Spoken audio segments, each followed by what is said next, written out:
Hi guys! Super yummy goodness. Alam ba ang hanap nyo? Yan! Ito na ating muling hirit sa tag-init guys! Ang pang best 5 natin guys sa Mandaluyong's Best Halo-Halo Edition. Yan! Ito yung isa sa OG sa halo-halo guys! Noon pa man pinagkakaguluhan. Ito ang halo-halo ni Aling Biring na ngayon ay na-improve at ginawang Arcade Meriendahan. Yan. Nakwento nga ni Tatay Jesse, nag-start sila sa gulaman sa halagang 5 cents nung 19 kopong-kopong pa guys. Tapos hanggang naging halo-halo at so on, so forth, hanggang dumami na ang kanilang merienda. Noon pa yon kay Aling Biring. Located nga sila dito sa Ipantalyon guys, Corner Oliveros. Katabi lang sila mismo netong open court sa may barangka guys. Ayan. Visit nyo na sila para sa mga meriendahan nyo guys. At sa maraming sangkap na halo-halo nila guys, sa halagang 70 pesos lang, talaga namang hindi ako nagtataka bakit sila pinipilahan guys. Kaya naman nung hawak ko yung halo-halo para ako nanalo guys, sulit na sulit nga. Sabi nga ni Boss Robbie, ang bawat sangkap ng halo-halo nila ay niluluto guys.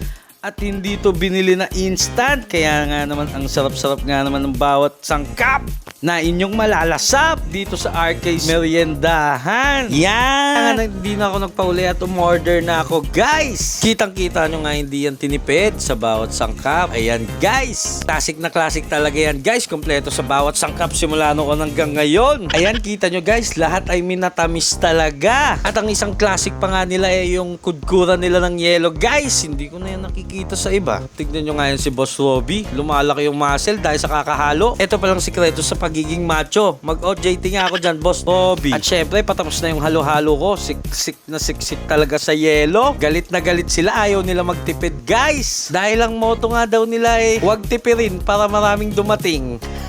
Kaya nga naman isa sila sa masarap na halo-halo dito guys. Tignan nyo, ang dami ng gatas at leche flan guys. Overload na overload pala ito talaga guys. May halong pagmamahal nga ang sikreto nila dito guys. Kaya naman sila binabalikan at pinupuntahan ng bawat customer tuwing meriendahan guys. Kaya samahan nyo na ako sa Tiki Man Time. Ito na guys, let's go!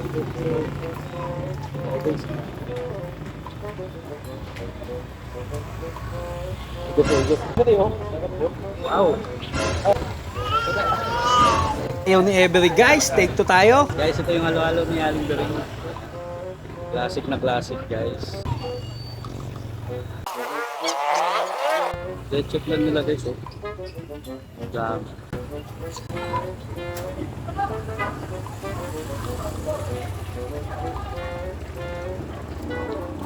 Top guys. Tayo na dito guys ha.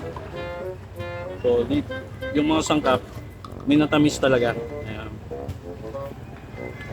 Homemade yung mga sangkap.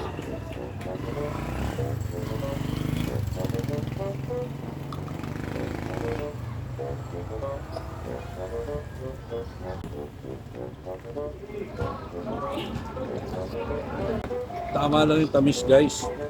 Kahit may natamis siya lahat guys. Saktong-sakto yung tamis.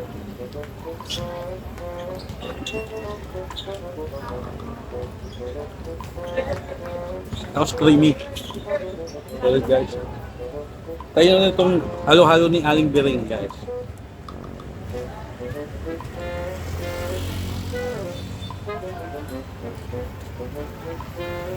It's shoutout time! Shoutout kay Boss John Dwayne Collar sa pag-suggest. Maraming salamat. Kay Ma'am Melody Tiozon sa Prisca. Maraming salamat guys.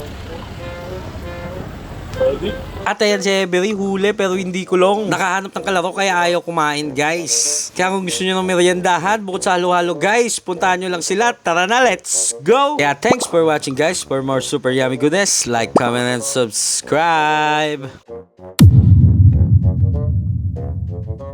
Guys, abangan ng best 4 natin guys. Yan.